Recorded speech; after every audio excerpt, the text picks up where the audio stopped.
ଆମମାନଙ୍କର ପରମେଶ୍ୱର ଜୀବିତ ପରମେଶ୍ୱର ଏବଂ ତାଙ୍କ ବିଷୟରେ ସମସ୍ତ ବିଷୟ ଲେଖା ଥିବା ପରମେଶ୍ୱର।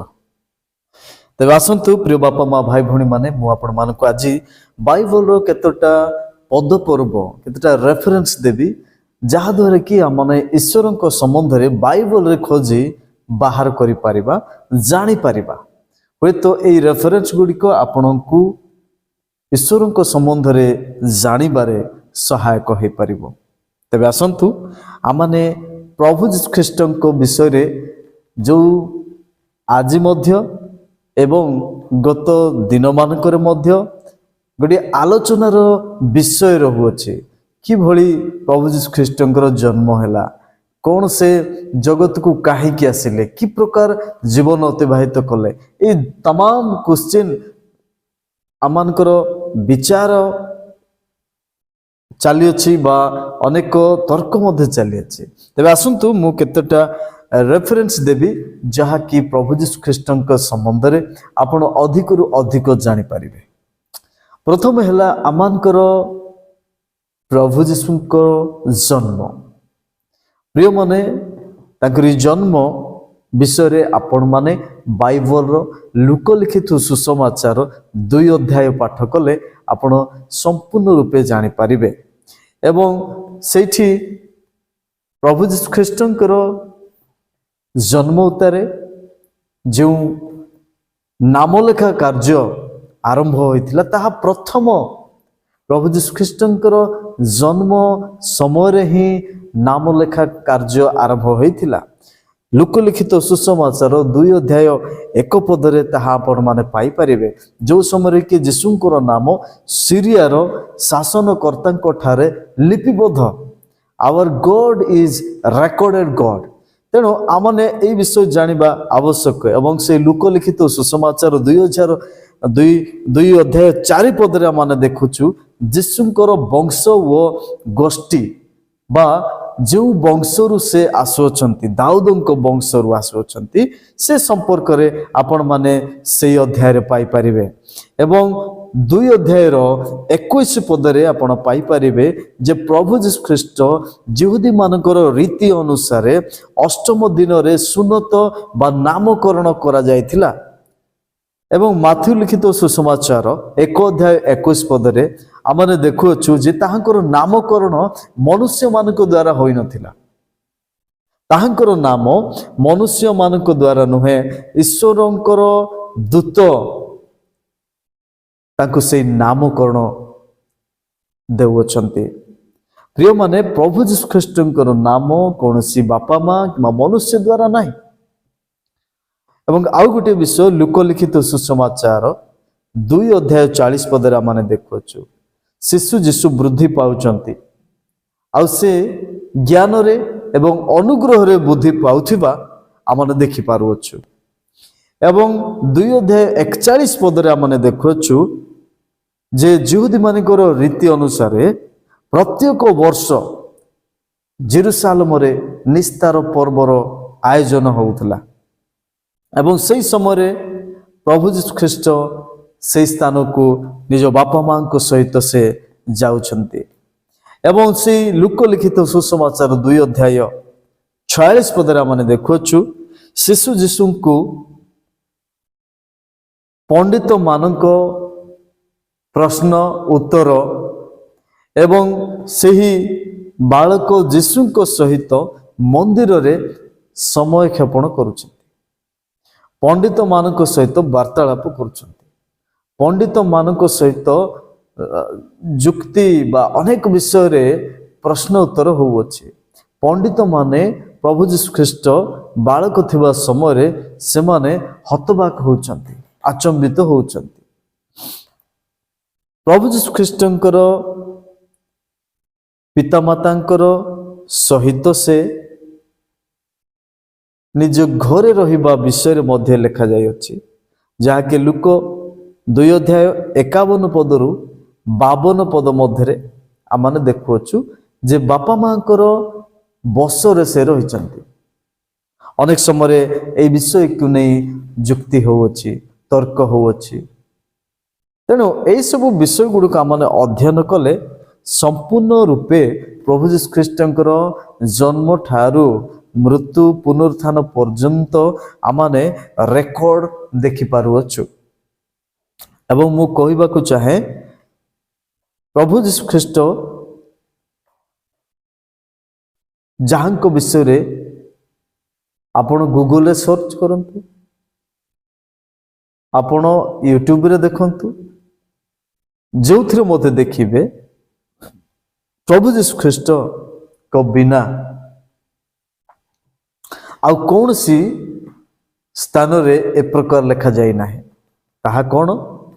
ଯେ ପ୍ରଭୁ ଯୀଶୁ ଖ୍ରୀଷ୍ଟ ଉଦ୍ଧାରକର୍ତ୍ତା, ତ୍ରାଣକର୍ତ୍ତା।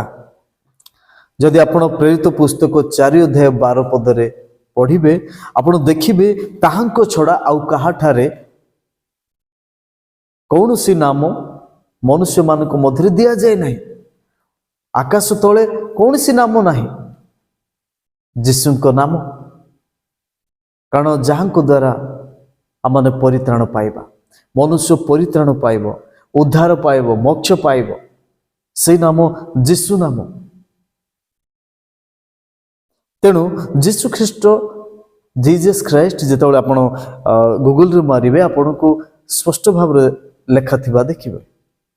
ପ୍ରିୟମାନେ, ମୁଁ ଆଉ ଗୋଟେ ବିଷୟ କହିବା ପାଇଁ ଚାହେଁ ଯେ ପ୍ରଭୁ ଯୀଶୁ ଖ୍ରୀଷ୍ଟ ବାଳକ ଯେ 12 ବର୍ଷରୁ 18 ବର୍ଷ ବୟସ ମଧ୍ୟରେ ସେ ସମାଜରେ ରୀତି ଅନୁସାରେ ଶିକ୍ଷା ଦେଉଥିବା ବିଷୟ ଲେଖାଯାଏ ମାର୍କ ଲିଖିତ ସୁସମାଚାର 6:3 ଏବଂ ଲୁକ ଲିଖିତ ସୁସମାଚାର 3:21 ଲେଖାଯାଏ ସେ ବାପା ମାଙ୍କ ସହିତ ରହିଥିବା ସମୟରେ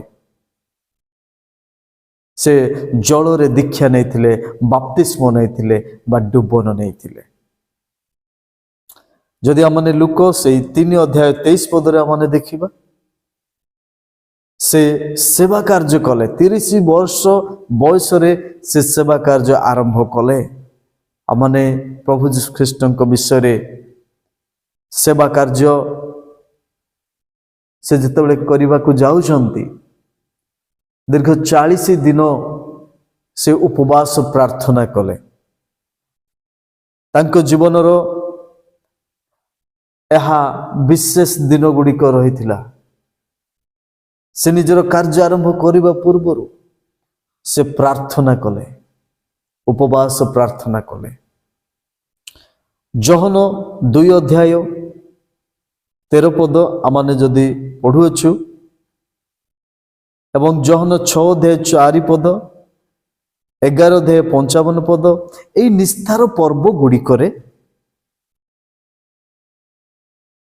ସେ ଅଂଶ ହୋଇଛନ୍ତି।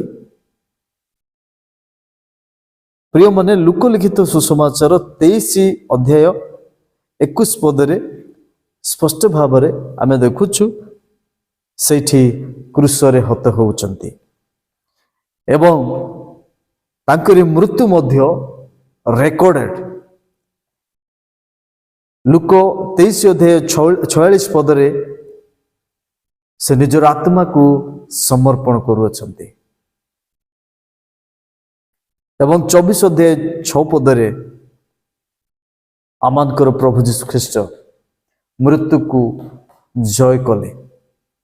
ମୃତ୍ୟୁ ପରେ 3 ଦିନ ଉତ୍ତାରେ ସେ କବରରୁ ସେ ପୁନରୁତ୍ଥାନ ହେଉଛନ୍ତି। ପ୍ରଭୁଙ୍କର ମହାନାମର ଧନ୍ୟବାଦ ହେଉ। ଏବଂ ଆହୁରି ମଧ୍ୟ ଲେଖା ଅଛି ପ୍ରଭୁ ଯୀଶୁ ଖ୍ରୀଷ୍ଟଙ୍କର ସ୍ୱର୍ଗାରୋହଣ ବିଷୟ। ମୃତ୍ୟୁ ପରେ ସେ 40 ଦିନ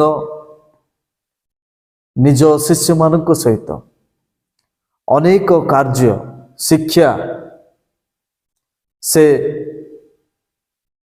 500 ନୁହଁ ହଜାର ହଜାର ଲୋକମାନଙ୍କୁ ସେ ଦର୍ଶନ ଦେଲେ,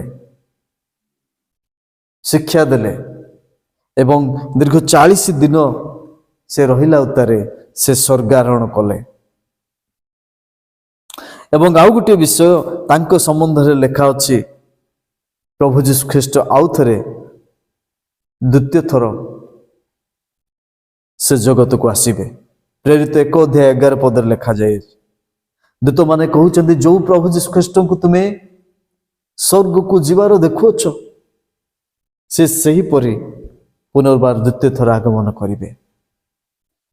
से प्रेरित पुस्तक 17 अध्याय 30 पद लिखा जाए से वास्तव में कौन ना धर्म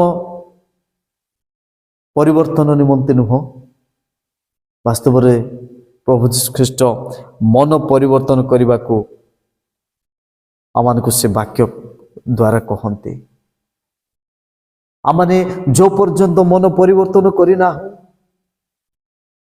एवं से पाप को त्याग करना फेरी आसीना आमाने ईश्वर को राज्य पाई आमाने योग्य हो पारिबा नाही।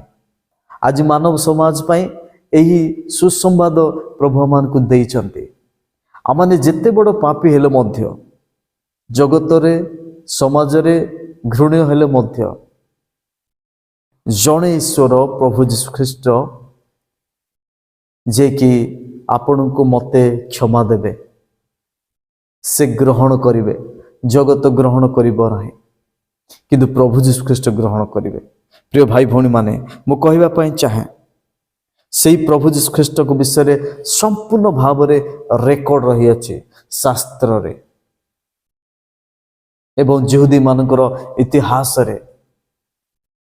तेणु एठी आमे देखुछु से प्रभु यीशु ख्रीष्टंकर संबंध रे जन्म ठारू आमे देखिलु से मृत्युवरण एवं पुनरुत्थान एवं स्वर्गारोहण एवं आउ गोटे विषय से आउ थरे आसीबे एहा मध्ये लेखा अछि आउ से निश्चित भाव रे आसीबे एवं तांकरी शिष्य मानक मध्यरु जणे थमा जे कि 52 एडी रे भारत को आस्थिले आउ सेही सुसंवाद ए प्रकार रेकॉर्डेड गॉड संबंध रे जीवित ईश्वर प्रभु यीशु ख्रीष्ट को संबंध रे से सुसमाचार नहीं आसिले भारत वर्ष को आज से प्रभु यीशु ख्रीष्टंकर सुसंवाद आपण को पाए मो पाए सारा मानव समाज पाए।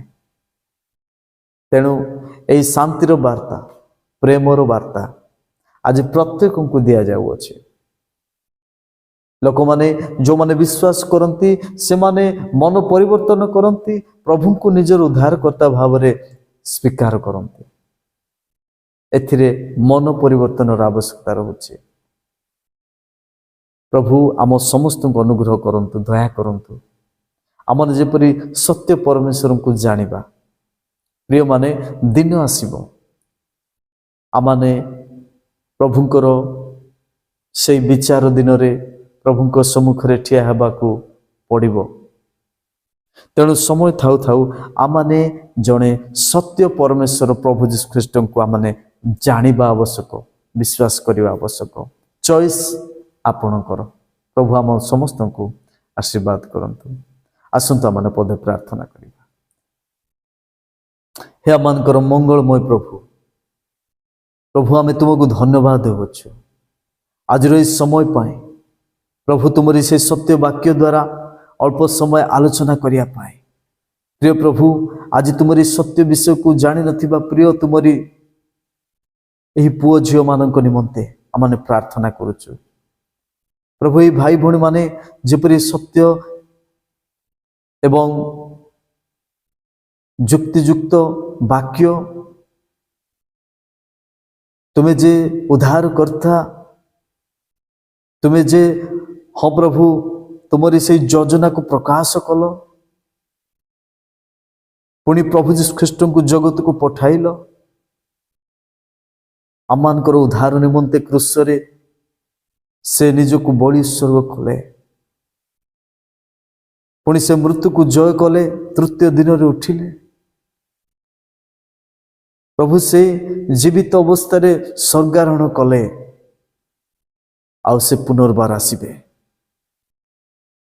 ए सत्य सुसमाचार को प्रभु देखुथिबा भाई भौणी माने शुणी अछंती सत्यता कौन जानिया पाई तुम्हें साहाय्य कर। मनुष्य को प्रभु तुम्हें इच्छा शक्ति देई अछ मन परिवर्तन करी प्रभु निज को तुम ठारे समर्पण करिया पाए ତୁମେ ଅନୁଗ୍ରହ କର। ଦେଖୁଥିବା ଭାଇ ଭଉଣୀମାନଙ୍କୁ ତୁମେ ଆଶୀର୍ବାଦ କର। ସମସ୍ତ ବିଷୟ ତୁମଠାରେ ସମର୍ପଣ କରି ଧନ୍ୟବାଦ ଦେଇ ପ୍ରାର୍ଥନା ଏକମାତ୍ର ସତ୍ୟ ଜୀବନ୍ତ ମୃତ୍ୟୁ ବିଜୟ ପ୍ରିୟ ପ୍ରଭୁ ଯୀଶୁଙ୍କ ନାମରେ ଉତ୍ସର୍ଗ କରୁଛୁ। ଆମେନ୍।